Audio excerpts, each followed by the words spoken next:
کوئی چونکہ اس کا حساب لینا دینا نہیں، کوئی اس کے پاس کوئی گائیڈنس نہیں، اس لیے جس کو جہاں دیکھا جس میں طاقت دیکھی اسی کو خدا کہا۔ اللہ رب العزت نے مسلمانوں پہ احسان کیا کہ میری پیشانی بندر کے سامنے ذلیل نہیں ہو رہی، ہماری پیشانی کسی درخت کے سامنے ذلیل نہیں ہو رہی، ہماری پیشانی کسی چشندر کے سامنے ذلیل نہیں ہو رہی، ہم کسی سانپ، کسی ہاتھی، کسی گائے کو خدا نہیں کہہ رہے، ایک خدا کو مانا بے شمار جگہوں پہ پیشانی ذلیل ہونے سے بچتے ہیں۔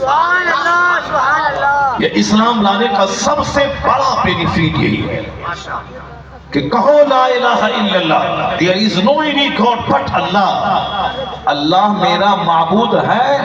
اب جنت تو وہاں ملے گی، اس دنیا میں در در کے ٹھوکر کھانے سے پیشانی بچ گئی، اور یہ دلیل بن کر اللہ نے اپنے محبوب کو بھیجا، دلیل بنا کر۔ جو سورج کو پوچھتا ہے، میرے مصطفیٰ کی انگلی کا اشارہ پا کے سورج ڈوبا واپس آ رہا۔ سورج کو تم نے طاقت دے کر کے خدا کہا تھا نا، تو وہ طاقتور سورج تو طاقتور مصطفیٰ کے اشارے پہ غلامی کر رہا ہے۔ تم نے چاند کو خدا کہا تھا نا، یہ چاند مصطفیٰ کا اشارہ پا کے دو ٹکڑوں میں بڑھ جاتا۔ تم نے پتھر کو خدا کہا تھا، یہ پتھر مصطفیٰ کے پائے اقدس کو پا کے اپنے سینے پہ نقش بار لیتا ہے، پتھر مصطفیٰ پہ سلام پڑھتا ہے۔ تم نے سانپ کو خدا کہا تھا، یہ سانپ مصطفیٰ کے غلاموں کی غلامی کر رہا۔ تم نے سمندر دریا کو خدا کہا تھا، وہ دریا مصطفیٰ کے غلاموں کے لیے دھول میں تبدیل ہو جاتا ہے۔ تو جس درخت کو تم نے خدا کہا تھا، یہ درخت مصطفیٰ کو سجدہ کر رہا ہے۔ اس لیے اے ساری دنیا کے لوگوں، اگر تو تلاش کرتا ہے کہ میرا خدا کون ہے، آ جاؤ میرے محبوب کے پاس۔ جن جن چیزوں کی تو پرستش کرتا ہے جس کو خدا کہتا ہے، وہ ساری چیزیں مصطفیٰ کے اشارے پہ گردش کر رہی ہیں۔ اب جب دنیا مصطفیٰ کے پاس پہنچے گی، اب وہاں اس کو زیادہ دیر نہیں لگے گی خدا کی معرفت حاصل کرنے میں، کیونکہ جو سب سے زیادہ طاقتور ہے، جن کو درخت سجدہ کرے، جن کا کلمہ پتھر پڑھے، جن کے اشارے پہ سورج و چاند گردش کریں، یہ اپنی پیشانی زمین پر ٹیکے ہوا ہے اور کہتا ہے سبحان ربی الاعلی، مطلب اتنا طاقتور مصطفیٰ جس کو خدا کہہ دے وہی خدا ہے، جس کو سجدہ کرے وہی مسجود ہے۔ تو اب دنیا کو سمجھنے میں دیر نہیں لگی کہ محمد عربی خدا کا پتہ بتانے آئے ہیں، اس لیے اللہ نے کہا قد جاءکم برہان من ربکم، تمہارے رب کی طرف سے دلیل بن کے مصطفیٰ آ گئے۔ مصطفیٰ کو دیکھو خدا سمجھ میں آئے گا، انہیں دیکھ لے دنیا کی سچائی سمجھ میں آ جائے گی، آخرت کی سچائی سمجھ میں آ جائے گی۔ بہت اچھا۔ مصطفیٰ دونوں جہان کی واستوکتا کو بتانے آئے۔ اب ظاہر سی بات ہے جو حضور کو پڑھے گا وہ جانے گا، جو سرکار دو جہان کی بایوگرافی کا مطالعہ کرے گا وہ جانے گا، اور جو تماشا دیکھے گا جاگے جائے گا تو ساری زندگی کلمہ بھی ٹھیک سے نہیں پڑھ پائے گا۔ اتحیات تو سارے لوگ پڑھتے ہیں، لیکن اتحیات کروڑوں میں کوئی پڑھتا ہے۔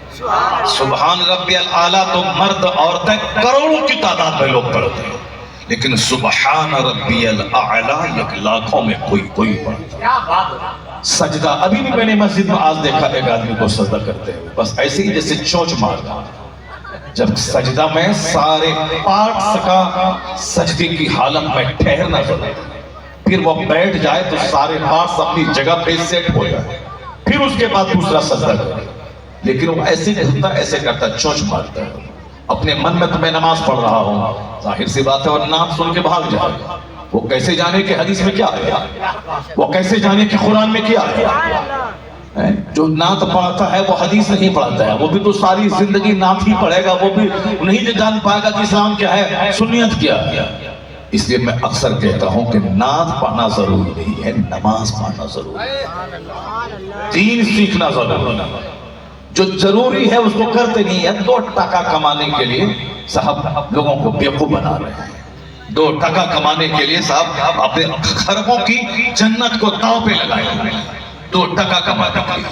جیسے تم انجینئر بنتے ہو 2 ٹکا کمانے کے لیے، تم ڈاکٹر بنتے ہو 2 ٹکا کمانے کے لیے، تم کو نہ نماز کی فکر ہے، نہ روزے کی فکر ہے، نہ آخرت کی فکر ہے، نہ قبر کے سوال جواب کی فکر ہے، نہ قرآن پاک میں جو خربوں نصیحتیں ہمارے لیے ہیں اس کے پڑھنے کی فکر ہے۔ بس physics, chemistry, biology, zoology, botany پڑھا، نوکری ملی، 1 لاکھ روپے مہینہ کمایا، پیٹ بھرا، چھوٹا سا گھر بنایا، چھوٹی سی سوئفٹ خریدی، اترایا، چکر آیا، گرے، مر گئے، اب ساری دنیا ختم۔ اب جہاں گئے وہاں کا ایک دن 50,000 سال کے برابر۔ یہ بتاؤ کیا کرو گے وہاں، کیا ہوگا وہاں؟ نہ کوئی پرسان حال نہیں ہوگا وہاں یہ نہیں بولے گا کہ مالک ہم نہیں جانتے تھے، نہیں، تو جمعہ کے دن تم کو بتایا جاتا تھا کہ اللہ حق ہے، قرآن حق ہے، نبی حق ہے، جنت جہنم حق ہے۔ ہر دن کی کتاب میں تم کو بتایا جاتا تھا کہ جنت حق ہے، جہنم حق ہے، قرآن حق ہے۔ یہ آخرت تم روزانہ لاشوں کو کاندھے پہ اٹھاتے تھے جو تمہاری طرح تم سے زیادہ طاقتور تھا، لیکن فجر کے بعد اس کی موت کا اعلان ہوا، ظہر کے بعد تم اس کو دفن کر کے قبر سے آ گئے، مگر پھر بھی تم کو ہوش نہیں آیا کہ ہو سکتا ہے کل فجر کے بعد میری موت کا اعلان ہو جائے۔ تم یہ سوچے کہ یہ مرا ہے، میں تو نہیں مروں گا، اس لیے تم دنیا میں مست رہے۔ اذان کی آواز تجھ کو بلاتی تھی کہ کھانا پینا تو سور چشندر سب کو اللہ روزی دیتا ہے۔ وَمَا مِن دَابَّةٍ فِي الْأَرْضِ إِلَّا عَلَى اللَّهِ رِزْقُهَا۔ قرآن صاف کہتا ہے کہ زمین پہ چلنے والا کوئی چوپایا ایسا نہیں ہے جس کی روزی کا ذمہ اللہ نے نہ لیا ہو۔ کافر اللہ کو گالی دیتا ہے مگر اللہ اسے بھی روزی دیتا ہے۔ جو اپنی عزت بیچ کر طوائف کے کوٹھے پہ 2 روپیہ کماتی ہے اللہ اسے بھی روزی دیتا ہے۔ سور، بندر، چچندر، سانپ، اس کو اللہ روزی دیتا ہے۔ جو اللہ کو گالی دیتا کہتا ہے کہ کوئی اللہ نہیں ہے، وہ ناستک معاذ اللہ، اللہ اسے بھی روزی دیتا ہے۔ ساری کائنات کا خالق اللہ ہے، اس سب کو اس کا اقرار ہے، چاہے بھلے ہی اپنی زبان میں جو کہہ لے، وہ بولے کہ صاحب اس خدا کو جو اپنی زبان میں عبرانی میں، سریانی میں، انگریزی میں، ہندی میں جو کہے، وہ بولتا ہے کہ گاڈ از ون، اللہ ایک ہے جو ساری دنیا کو پیدا کیا ہے۔ ہی بہت سارے لوگ ہیں جو کسی راجہ کے بیٹا کو خدا کہتا ہے، جو خود ماں کے پیٹ سے پیدا ہوا ہے، جو ایک راجہ کا بیٹا ہے، یہ خدا کیسے ہو سکتا ہے؟ جو اپنے ماں کے پیٹ میں رہا، پیدا ہوا، اس کی ماں تھی، اس کا باپ تھا، جو دنیا کا خدا ہے، اس کا کوئی نہ ماں ہے نہ اس کا باپ ہے، وَلَمْ يَلِدْ وَلَمْ يُولَدْ، اور یہ اس راجہ کا بیٹا کو خدا کہتا ہے۔ اب ان کو کہا جائے تو وہ کہتا ہے کہ ہاں یہ اس خدا کا یہ اوتار بن کر کے آ گئے۔ اب تک خرافات میں لوگ گم ہو گئے، خدا کا اوتار بن کے آ گئے، خدا کا پیغمبر بن کے بندہ آتا ہے، خدا بن کے کوئی آدمی کی شکل میں نہیں آتا ہے، تو اب وہ اپنے حساب سے کہہ رہا ہے۔